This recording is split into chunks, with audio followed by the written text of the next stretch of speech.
O soldado disparou às cegas por um buraco na parede. O cômodo explodiu em gesso e poeira. Com as mãos trêmulas, ele trocava o carregador do fuzil enquanto via seus companheiros caírem atingidos por balas e estilhaços nazistas.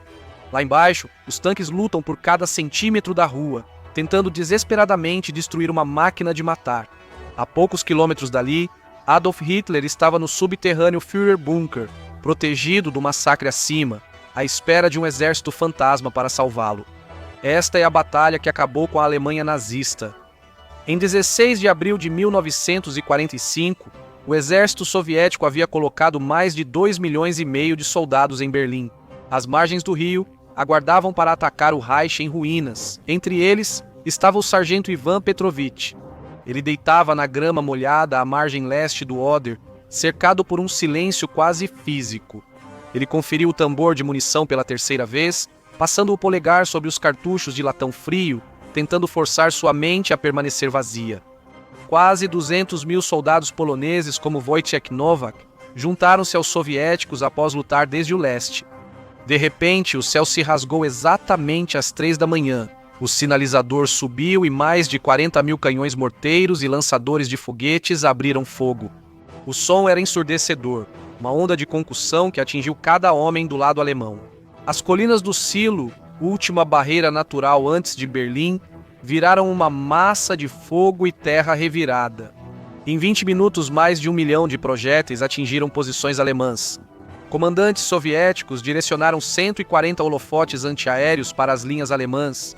O objetivo era cegar os artilheiros inimigos com uma parede de luz, mas quando Ivan e milhares de soldados avançaram, tudo saiu pela culatra rapidamente. A fumaça do bombardeio era densa e refletia a luz na parede de fumaça.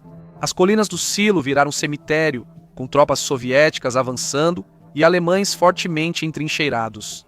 Prevendo o ataque, metralhadoras dispararam dos bunkers de concreto que sobreviveram ao bombardeio. Ivan observou os tanques T-34 explodirem, com suas torres voando pelos ares sob o impacto dos canhões antiaéreos de 88 milímetros. Ele viu homens sumirem na névoa vermelha ao norte. Wojciech e o primeiro exército polonês marcharam rumo à capital alemã. Eles cruzaram o rio sob forte fogo de morteiros, enquanto explosivos destruíam suas pontes de pontão. Mesmo assim, eles atravessaram e tomaram as posições alemãs dos poloneses. Cada passo mais perto de Berlim era um passo mais perto da justiça. No dia 19 de abril, a linha se rompeu quando o 9º Exército Alemão foi cercado e ficou preso nas florestas de Halbe. 20 de abril marcou o 56º aniversário de Adolf Hitler. Dentro do bunker, o clima era tenso. O complexo era um labirinto de pequenas salas de concreto enterradas profundamente sob a chancelaria do Reich e seus jardins. Adolf Hitler apareceu em público pela última vez, subindo as escadas de concreto e saindo para o jardim da chancelaria. O jardim, antes bem cuidado, agora tinha crateras, estátuas destruídas e árvores retorcidas pelos bombardeios aliados. Meninos da juventude hitlerista aguardavam no jardim destruído para receber a cruz de ferro das mãos trêmulas do Führer. Essas crianças eram os defensores do Reich, prova de que a poderosa Wehrmacht havia sido reduzida a quase nada. Hitler percorreu a fila de sobretudo cinza com a gola erguida, apertando bochechas e dando tapinhas nos ombros. Ele tentou projetar a imagem do líder forte e invencível dos cinejornais, mas as câmeras captaram a verdade inegável. Era um homem destruído, andava curvado e arrastava o pé esquerdo. A mão direita tremia tanto que ele precisava escondê-la nas costas ou segurá-la com a outra para disfarçar. Ele murmurou aos meninos que Berlim continuaria alemã e que eles eram o futuro. Ao descer as escadas, os primeiros projéteis soviéticos atingiram o centro da cidade. Presente de aniversário do Exército Vermelho para o Führer. O Tiergarten, grande parque central, explodiu em geysers de terra e madeira. De volta ao bunker, os principais oficiais nazistas Goebbels, Himmler e Göring se reuniram, mas o clima estava carregado de tensão. Hitler estava sentado, quase sem comer, olhando distante enquanto falava do exército de Wenck e do contra-ataque de Steiner. Ele descrevia essas unidades militares como legiões poderosas, prontas para expulsar os soviéticos e restaurar as fronteiras. O general Krebs e os outros olhavam para suas botas, deixando que silêncios desconfortáveis preenchessem os espaços entre os desabafos. Eles sabiam a verdade. Steiner estava sem homens. e Wink lutava para manter a linha defensiva. No dia 22 de abril, a negação foi destruída pelo peso esmagador da realidade. Ivan e sua unidade já lutavam nos subúrbios, fábricas, estações de bonde e apartamentos. A desorganização da resistência a tornava mais perigosa. Eles não lutavam contra soldados treinados, mas contra o Volkssturm, idosos com rifles de caça, pistolas antigas e mulheres com granadas. Cada janela era uma ameaça e cada porão um possível ponto de emboscada. Ivan percebeu rápido que as ruas eram armadilhas mortais, então os soviéticos mudaram de estratégia e evitaram combates nelas. Eles atravessavam prédios, abrindo buracos e passando entre cômodos. Ivan se viu lutando em uma sala de jantar, onde a refeição de uma família ainda estava pela metade na mesa. O ambiente doméstico foi destruído por granadas e baionetas no bunker, revelando a gravidade da situação. Hitler aguardava ansiosamente notícias do ataque do general Steiner, acreditando que isso salvaria Berlim. Ele arriscou tudo, adiando evacuações e proibindo o recuo do 9º Exército. Então, chegou o relatório e o general Krebs teve a ingrata tarefa de dar a notícia de que Steiner não havia lançado o ataque. Ele não tinha as tropas, o combustível ou a munição. O silêncio na sala era absoluto. Um vácuo onde o ar parecia ter sido sugado até que a explosão aconteceu. Hitler não apenas ficou com raiva, ele desmoronou, bateu o punho na pesada mesa de madeira, espalhando lápis e mapas. Ele gritou que foi traído e chamou seus generais de covardes, traidores e fracassados. Sua voz passou de um rugido assustador a um soluço patético. Enquanto ele reclamava da decepção do povo alemão e das mentiras do exército, a guerra já estava perdida. A equipe ficou paralisada na sala sem conseguir encará-lo, enquanto Traudel, Junge e as demais secretárias do lado de fora ouviam tudo. Ele desabou na cadeira parecendo pequeno, derrotado e muito velho. Ele disse que quem quisesse partir poderia ir, mas ele ficaria em Berlim e encontraria seu destino nas ruínas da capital. Naquela noite, o êxodo começou quando os ratos fugiram do navio afundando. Altos funcionários fizeram as malas, encheram seus carros com tesouros e documentos roubados e partiram rapidamente para o aeroporto. Mas lá embaixo, no bunker, uma estranha e sombria família permaneceu. Joseph Goebbels, ministro da propaganda, levou esposa e 6 filhos ao bunker. As crianças brincavam nos corredores de concreto, suas risadas ecoando nas paredes frias. Eles se referiam ao bunker como a caverna. Elas brincavam com os guardas, sem saber que o homem chamado Tio Adolf planejava o fim de tudo. Nesse momento, Berlim era um mar de ruínas, onde soviéticos e poloneses lutavam por cada prédio e cômodo. A unidade de Ivan avançava em direção ao anel S-Bahn, a linha elevada de trem suburbano, que formava um círculo defensivo ao redor do centro da cidade. Os alemães transformaram as estações de trem em fortalezas, quebrando janelas e colocando metralhadoras nos guichês. Ivan sinalizou para o esquadrão checar os cantos ao invadirem a loja de departamentos perto da Alexanderplatz. O interior era surreal. Manequins caídos pelas explosões pareciam cadáveres à luz fraca, com membros plásticos em ângulos estranhos. Tiros de metralhadora da escada rolante quebraram as vitrines de vidro. Ivan se escondeu atrás de um balcão de cosméticos, buscando cobertura. Eles lutaram pela seção de lingerie e depois pela de utensílios de cozinha. Usaram lança-chamas para limpar os andares superiores. Jatos de fogo líquido iluminavam cantos escuros, com calor tão intenso que causava bolhas mesmo distante. Wojciech e as tropas polonesas avançavam pelo norte em direção ao Tiergarten, enfrentando os restos das divisões de tanques da SS. Tanques King Tiger usavam vielas e ruas estreitas para emboscadas. Sem tanques pesados, a divisão de Wojciech usou táticas de caçadores de tanques. Eles corriam escada acima em um apartamento destruído, subiam até a varanda e jogavam granadas antitanque na fina blindagem superior dos Tigers. Era um trabalho aterrorizante. Um erro ou hesitação significava morte, mas Wojciech sabia que valia a pena. Com a bandeira polonesa hasteada nos prédios capturados, energia e água estavam cortadas, infraestrutura destruída por bombas e comida escassa.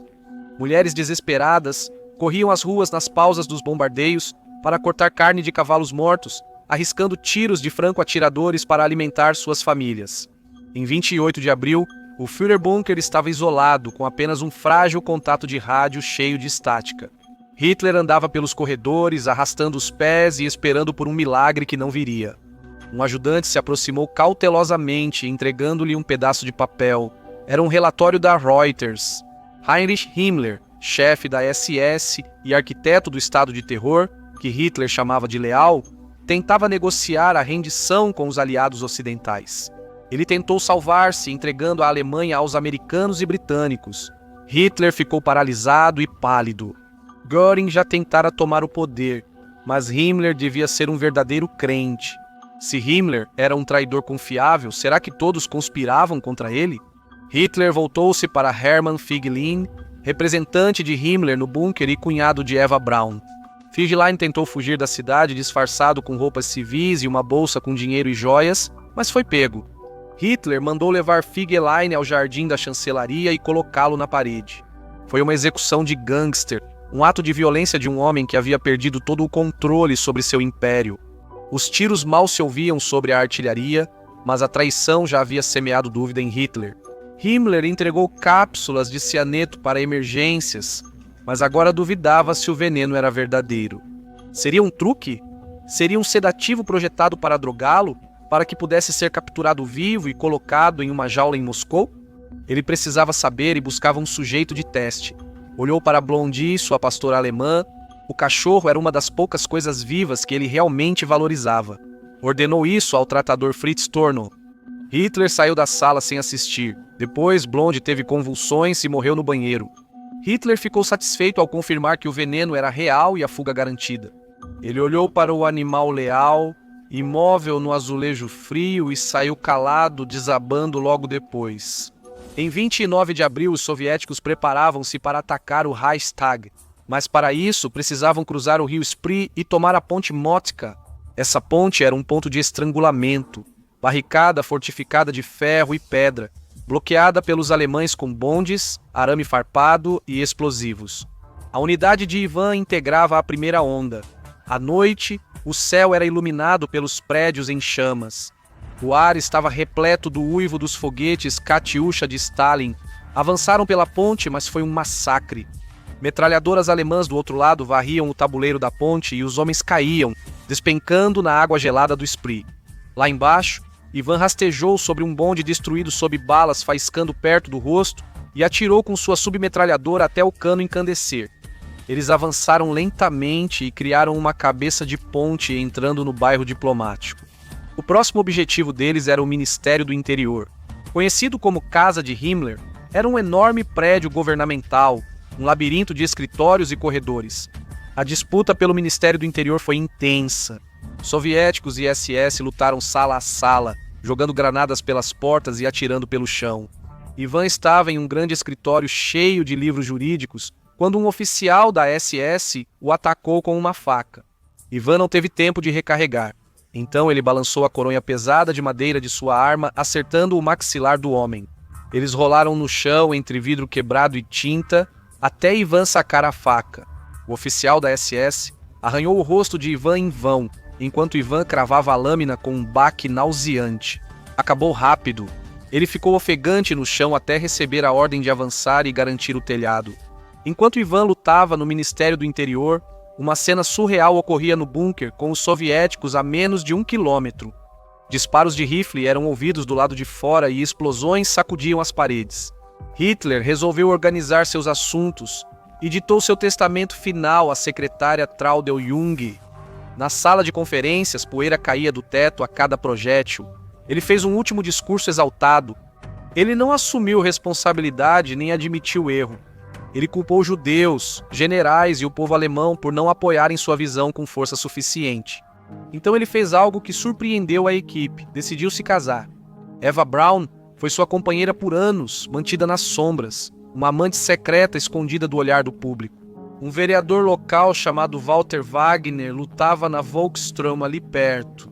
Ele foi retirado da trincheira, confuso, coberto de poeira e apavorado, e levado ao bunker para a cerimônia. Na sala de mapas, Hitler e Eva ficaram juntos, com Goebbels e Bormann como testemunhas, e assinaram a certidão de casamento. Eva começou a escrever Eva Braun, mas parou, apagou o B e escreveu Eva Hitler. Eles fizeram uma breve recepção no corredor do bunker com champanhe e sanduíches, mas ninguém sorriu.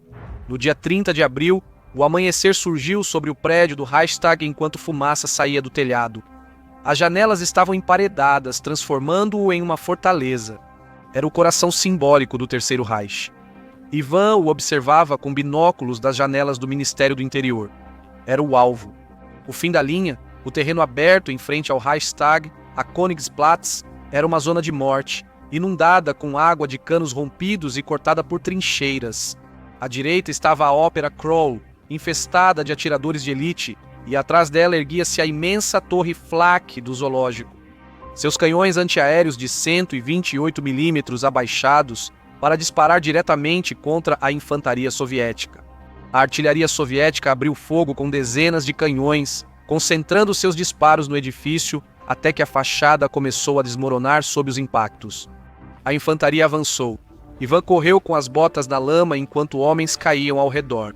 Derrubados pelo chumbo da torre antiaérea, o ar estava cheio de estilhaços. Ivan pulou numa vala antitanque cheia de água que ficou vermelha ao seu redor. Eles chegaram aos degraus e explodiram as portas maciças com granadas. A batalha passou para dentro, tornando-se uma luta brutal corpo a corpo. Eles lutaram nos corredores, no salão de assembleia e no porão alagado. O ar estava denso de fumaça e dos gritos de homens lutando com facas, pás e mãos nuas. Ivan se escondeu atrás de uma estátua de mármore sem cabeça. Um soldado alemão surgiu na varanda e Ivan atirou descontroladamente. O alemão despencou sobre o corrimão até o chão de mármore. Eles subiram em direção ao telhado. Na noite de 30 de abril, batedores soviéticos alcançaram o topo. A cúpula, um esqueleto de aço e vidro aberto ao céu, enquanto sob intenso fogo inimigo, eles rastejaram até o parapeito. Lá, desdobraram a bandeira vermelha com foice e martelo, tremulando contra o céu enfumaçado, enquanto os soldados comemoravam. Era o sinal. A bandeira sobre o Reichstag mostrava que o coração da Alemanha nazista parou, enquanto a bandeira vermelha tremulava acima do prédio. A atmosfera dentro do bunker mudou. Era a tarde de 30 de abril. Hitler fez sua última refeição, um simples espaguete ao molho de tomate com suas secretárias, demonstrando calma e indiferença. Ele sabia que os russos estavam a poucos quarteirões, e se o pegassem seria exibido em uma jaula em Moscou. Ele não permitiria isso. Terminou de comer e chamou sua equipe ao corredor. Magda Goebbels, com olhos vermelhos e inchados, correu até ele, ajoelhou-se e implorou novamente que deixasse a cidade e tentasse fugir. Hitler a encarou com olhos frios e balançou a cabeça lentamente. Ele se virou para seu criado, Heinz Ling, e para seu ajudante da SS, Otto Gunscha, e lhes deu uma ordem específica em voz baixa. Ele não queria deixar vestígios de seus restos mortais para Stalin encontrar. Então, ele e Eva Braun deixaram o grupo e seguiram até a porta de aço de seu escritório, que se fechou com um clique. Atrás, a fechadura bateu. O dia 1º virou 2 de maio. O bombardeio implacável, que já durava semanas, começou a diminuir. Ivan Petrovich agachava-se atrás dos escombros perto do portão de Brandemburgo, aguardando a ordem para avançar. Ele segurava o rifle, ouvindo o zumbido e esperando outro bombardeio que não veio. Em vez disso, uma voz crepitou em um caminhão com alto-falante que passava pelas ruínas. Era uma voz alemã, soando cansada e derrotada. O general Weidling ordena o fim imediato da resistência. Ivan olhou para seus camaradas. Sujos e exaustos, não comemoraram. Apenas se levantaram devagar, olhando ao redor com cautela. A resistência alemã começou a sair dos porões nos túneis do metrô. Eles não saíram atirando, apenas saíram com as mãos para cima. Soldados alemães, alguns ainda garotos, jogaram fuzis em pilhas na rua. Wojciech permaneceu perto do Tiergarten e viu oficiais saírem de um posto de comando. Um pano branco amarrado a um bastão acenava acima deles. A luta terminou. Ele subiu na coluna da vitória, símbolo da glória militar alemã, agora marcada pela guerra. Wojciech carregou a bandeira polonesa, subiu entre buracos de bala e relevos de bronze e no topo amarrou a bandeira branca e vermelha no corrimão. Ele olhou para a capital arruinada, não sentiu alegria, sentiu alívio. Mas ainda havia uma pergunta ardente na mente de todos. Soldados, comandantes e o mundo inteiro se perguntavam: onde estava Hitler? Rumores se espalharam pelas fileiras como fogo selvagem. Uns diziam que ele fugiu para a América do Sul de submarino, outros que morreu na linha de frente. Stalin exigiu explicações. Oficiais de inteligência soviéticos da Serviço Militar de Espionagem RSH abriram caminho entre as multidões comemorando, pois não se interessavam pela rendição. Em vez disso, eles correram em direção à chancelaria do Reich. A chancelaria estava em ruínas. As tropas soviéticas avançaram cautelosamente pelos escombros, sobre móveis revirados e lustres quebrados, até acharem a entrada do complexo subterrâneo. Descendo ao bunker, o ar era denso, cheirava a diesel e algo adocicado, um aroma de amêndoas. Os soldados avançavam pelos cômodos com lanternas, encontrando cenas de horror que mostravam as últimas horas nos aposentos de Goebbels. Encontraram os corpos das crianças. Os pais não estavam mais presentes. Os generais Krebs e Bergdorf foram achados na sala de conferências, mortos sobre a mesa após se suicidarem para evitar o cativeiro. O lugar parecia um túmulo, mas faltava o prêmio principal. O escritório e os aposentos estavam vazios. Só havia sangue no sofá, mas nenhum corpo. Oficiais de inteligência interrogaram os poucos sobreviventes, mecânicos e guardas apavorados demais para fugir. Apontando para o jardim, os oficiais correram pelas escadas até a saída de emergência e chegaram ao jardim da chancelaria. O chão estava revirado pelos bombardeios, uma bagunça caótica de lama e crateras. Eles começaram a procurar uma sombria caçada por restos sob a chuva e então, perto da saída do bunker, dentro de uma cratera de bomba, um soldado percebeu que a terra havia sido remexida e havia sinais de fogo, terra queimada, pedaços de tecido carbonizado e cheiro de gasolina. Eles começaram a cavar. A Europa estava em ruínas, a reconstrução levaria décadas e as cicatrizes durariam gerações. Naquele dia de maio de 1945, as armas cessaram, os campos foram libertados e o pesadelo terminou.